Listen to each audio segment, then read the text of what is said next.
Hello, I'm Aime Somphong, Chair of the British Chamber of Commerce Thailand, and today I'm very pleased to be joined by one of our newly elected Board of Directors, Ian Kavanagh, Regional Operations Director at AB Food and Beverages. Ian brings over 18 years of experience with the Associated British Foods Group and currently oversees operation for the iconic Twinings and Ovaltine brands across Southeast Asia. He lived and worked in 6 different countries and brings a strong regional perspective to our board. So Ian, thank you so much for joining me today. Glad Amy, to have you here. Thank you for invitation. It's really lovely to be here. Thank you. That's great. So shall we start with the first question for you then? Let's go for it. So first question, as always, a classic one. What motivated you to stand for the election for BCCT Board? I think, in all honesty, as with all of these things, a reasonable amount of peer pressure, some arm twisting at events, and a little email to suggest, which actually is really very very gratifying. I'm delighted that people thought that I could come and add some value to the board. I think the reality is, we need to remember the board are all volunteers. So we do need people to step up. We do need people to help to drive the brilliant work that BCCT does for the British business community here in Thailand. And I hope that I'll be able to help to create some value and give something back. You mentioned that one of your first experiences with BCCT was a seminar that helped you to understand more in terms of the Thai business landscape. And do you see that the Chamber continuing to provide this value in the way for the other members as well? I think it's a huge value that the Chamber provides through the events. I think we're over 100 now in the year. So I think the opportunity to go and gain a bit of knowledge about a topic. I think the opportunity to gain network with people who are also interested in the same topic. When you put these two things together, then I've been able to find some really incredible insights around the topic. So, as we've talked before, I think for individual companies to have the critical mass to go and study every topic or make every training on their own, it's not always possible. It's not always practical. So I think BCCT plays a really valuable role in allowing people to be aware of what's going on, what's coming down the road for business here in Thailand. I think through the events, through the seminars, the training opportunities, the networking events, I think this is a way that BCCT adds massive value. Yeah, I think you raised a very good point on it that for the BCCT event, we also cover it not just only for networking, we also have a different kind of the event format as well, like particularly for the seminar and training, which I found that even for myself, it is quite interesting to, not if you can't attend, you can also send some representative that might relate to that topic just to gain more new knowledge, and plus with meeting with the new faces as well. Exactly. I think with not being massively experienced with Chambers of Commerce before I was here in Bangkok, then I'll be honest, I did initially frame it as a bit of a networking club. But I've come to realize it's so much more, and actually we've been able to give opportunities to people throughout our organization to access insights, training, which we just wouldn't do if it wasn't for the British Chamber helping us to understand what's going on. Right, okay, good to know that. What are some areas where you hope to contribute most actively during your time on the board? Well, I think like any board, our fundamental role is to make sure that we're creating value for the members and to provide some oversight and governance. So, first and foremost, we have to remember that's why we exist. Aside from the procedural aspects, then I feel very passionate about the working groups. I've been able to personally get a lot from getting involved in the manufacturing working groups, hosting visits and having the opportunity to go and see other people's operations. And from the young professional group, I think this is a great source of energy. So I've got a little bit older. I've maybe stepped slightly out of the demographic during my time here, but at the start, I think it was a place where I felt more comfortable. I think it's been interesting to see how the demographics of the events have really flowed over the last few years. I think as a much more varied crowd. But at the start, young professionals was where I felt more at home. So getting involved to give back to those groups and help them to move forward. And I'm very excited that we'll start our logistics working group as well. Okay, that's good. That's good. Yeah. Let's see how that goes, and hopefully we can engage some more member companies, maybe some new member companies, and find ways to collaborate. Yeah. Oh, that's excellent. And I think it would be great, perhaps like the member can also see some potential future event, not just only for one particular working group. I'm sure like as we discussed before, we also plan to have a bit more like cross-sector networking event as well. I think it's a really good point because whilst I've focused on the ones that are closest to my day to day, actually being able to tap into the events for particularly the legal and finance working group, keep up to date on employment law, keep up to date on taxation issues, the digital group around transformation and technology. So I've maybe fallen into the trap of thinking about my area, but again, it's open to everybody. You're not limited by which sector you're operating in. All the events are published, and I just encourage people to find something which they think will be interesting for them and get along and get involved. I see. Brilliant. Okay, so can you tell us a bit more about your role now in the Associated British Foods and how you approach regional operations, particular for the household brands like Twinings and Ovaltine? So my role is basically everything to do with getting the product made in the region. I've got teams who work on product development, teams who help us to source ingredients, teams who plan all of this and then manufacture it either in our own factories or in our partner factories, and then the logistics to ship the product on. So everything really, we would say end to end in my world.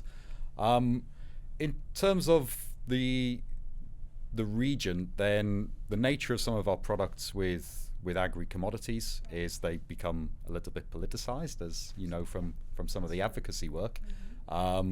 So importation is not always straightforward, and again, network has been super helpful, always in a very proper and respectful way, but to be able to connect to people in embassies, trade missions, who can help to give advice and can help us to navigate this. This is really somewhere where I've found a lot of benefit. On shipping product out, we make the majority of the product here in Bangkok. We've got the world's biggest Ovaltine factory down in Samrong. Right, I'm also the massive fan of the Ovaltine. Good, I love it when people say that to me. Yeah. I think one of the great things about our main brands here in Southeast Asia, Ovaltine is 120 this year, 90 years in Thailand last year, and Twinings will be 320 years old next year. So the sense of stewardship that you feel, you're going to hold this for a little period of time. You're not going to hold it forever. But this really does then help us to focus on making sure that the consumer experience is great. I don't want to be the guy who gets it wrong. So we'll ship most of it from Bangkok. Regionally, we do work with some partner operations, as I mentioned, just for practical reasons of importation and logistics efficiency. And really the focus there is to make sure that the brand is protected, the consumer experience is really consistent, because we've got long-standing brands. We're really focused on a premium consumer experience, and the quality of the product needs to be faultless for this. So we spend a lot of our time working on developing a very established market here in Thailand, growing our markets in the rest of Southeast Asia, and then trying to find clever ways to scale up. Right. Oh, I have to say thanks for your existence of the Ovaltine and Twinings as well. I'm kind of like the person that grew up with Ovaltine, so great. The brand is well recognized in Thailand, I would say. You're a great advert for the brand. Right. Okay. Right. And how do you see the evolving role of sustainability and responsible sourcing in your supply chain? Well, I think we can see the impact of climate and demographic changes as a really live issue. On a practical level, what we always try to do is engage with our upstream suppliers, our farming communities, our packaging suppliers, and to make sure that they're operating in a way that our consumers would expect, and in the way that we would expect to operate within our own facilities. Our view of this is we do it because it's the right thing to do, not because we want to make any marketing claims around this. It's a very sensitive topic. It's an emerging and growing area.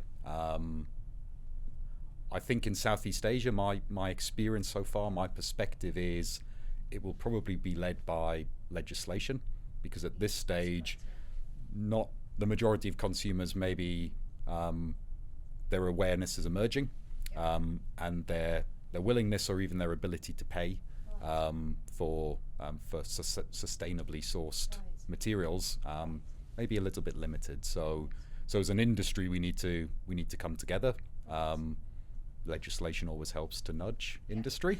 How can we come together and create enough scale to really make this more economic? Because the challenge at the moment to be a first mover could actually be a disadvantage because of the costs involved. So industry pulling together, really trying to find a way to move forward on this, I think is the key way for us to go. Right, I think it needs more both sides in terms of movement, like through what the regulation. On the other hand, you also need to, I would say, perhaps educate the consumer just to understand that it's very important to shifting towards altogether. I agree, and it will take a bit of time, but my personal belief, I believe the curve of awareness will be quicker.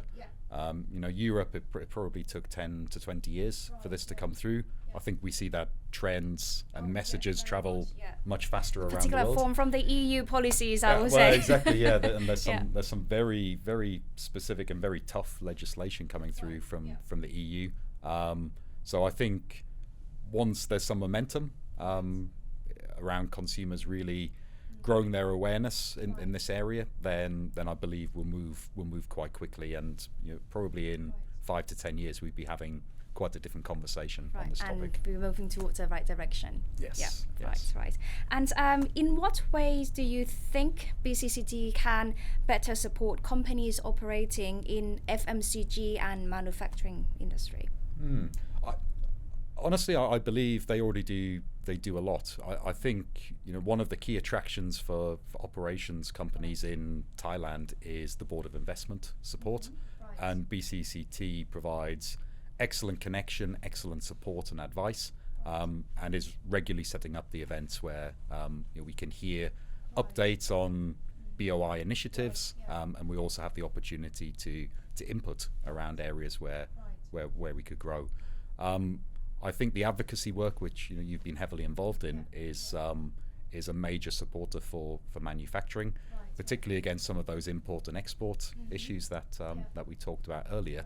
Then the ability to last week we had the opportunity to hear from the Thai Minister of Commerce, the opportunity to pose some questions, and FMCG colleagues were able to raise points, get those in front of the ministers and their staff, and I think this is an incredibly valuable opportunity for FMCG companies. And then beyond that, the chance to tap into network. It's easy to look for, you understand who your competitors are, but your ability to collaborate is quite rightly limited. But then to be able to access other manufacturing FMCG companies, to be able to find ways that we can share knowledge through the working groups, through site visits, I think this is really helpful. So the chance to network, the chance to also access the other working groups and be updated on other topics like employment law, tax that I mentioned. I think BCCT offers a lot. What more could we do? I think we put more fire under those activities. We mobilize more and more people to get involved, and again, back to your first question, this is kind of why I find myself here, hoping to help to push that agenda and attract more companies to get involved. Right. I would say perhaps more like the bottom line key message would be very much more as BCCT, we could help you just to expand the business network. And also the key message here is the knowledge sharing. And not just only among the private sectors, we aim to encourage to create more the platform in terms of knowledge sharing between the public and the private sectors. Because sometimes regulator and the government authority, they have their own perspective and their own way to do the work. And having a chance to receive the feedback from the private sectors, that could somehow help in terms of the developing of the future regulatory or future government policies as well. Yeah, and with that work, BCCT makes it quite easy for us because we good to hear. The event is organised, we sign up and we go along. And I think actually doing that as part of a recognised trade body also helps because of the increasing difficulty around anti-bribery corruption, particularly around public officials. Then for MNCs, it's very good where we can be arm's length, but still have the opportunity to make sure that those points are represented. Yeah. That's great. Last question, which you can't leave with this without this question for sure. What would be the advice that would you offer to new BCCT members or company that considering in getting more involved with our chamber? I would say get involved. I know it's not a very good answer to the question of how to get involved. I reflect back on 5 years ago, and as I say, I framed it a little bit as a networking club.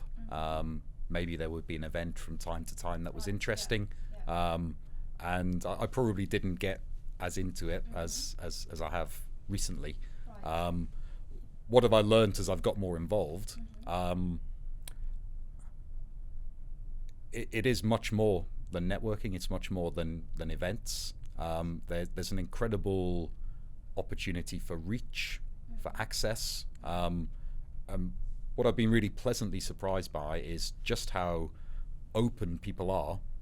If you've got a question, ask, and they'll share their network. They'll suggest connections. They'll suggest contacts or things that you could think about. So it's only by starting conversations that we're able to move forward and explore together.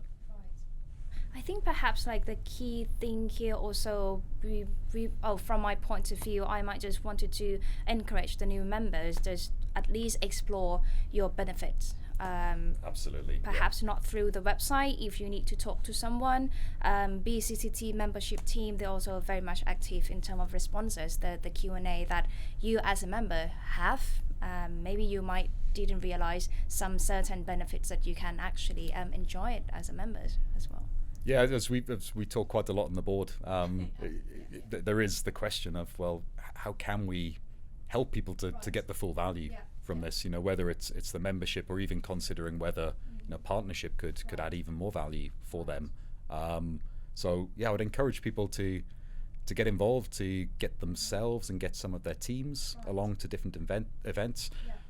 Find something which you think is gonna help you, is gonna add value, and go for it. And when you're there, I would really encourage people to, particularly if it's your first time, let the BCC team know that you're going. Let the directors know. Don't be put off by these nice badges they give us, which say director, in the hope that they attract people to us. But maybe sometimes they put people off. But I would really say to people, hey, everybody is there as a volunteer because they want to, because they're passionate about this. We're really open to help. We love it when people come and chat, and we're able to because help sometimes them. we can be very shy as well to start the conversation. Exactly. We're not all big extroverts, are we? So find an event, come along, have a conversation. Or if that doesn't work for people, then personally, I'm really happy for people to connect to me directly, ask any questions, or let me know about something they're going to attend, and I'll see if I can get along and help them. Okay, right. Excellent. So Ian, thank you so much again for joining us today. I'm very much enjoying talking to you, and perhaps look forward to welcoming you back to the studio in this very soon. Let's see. Thanks so much, Aime. Enjoyed the conversation. Thank you, Ian. Thank you. Thank you.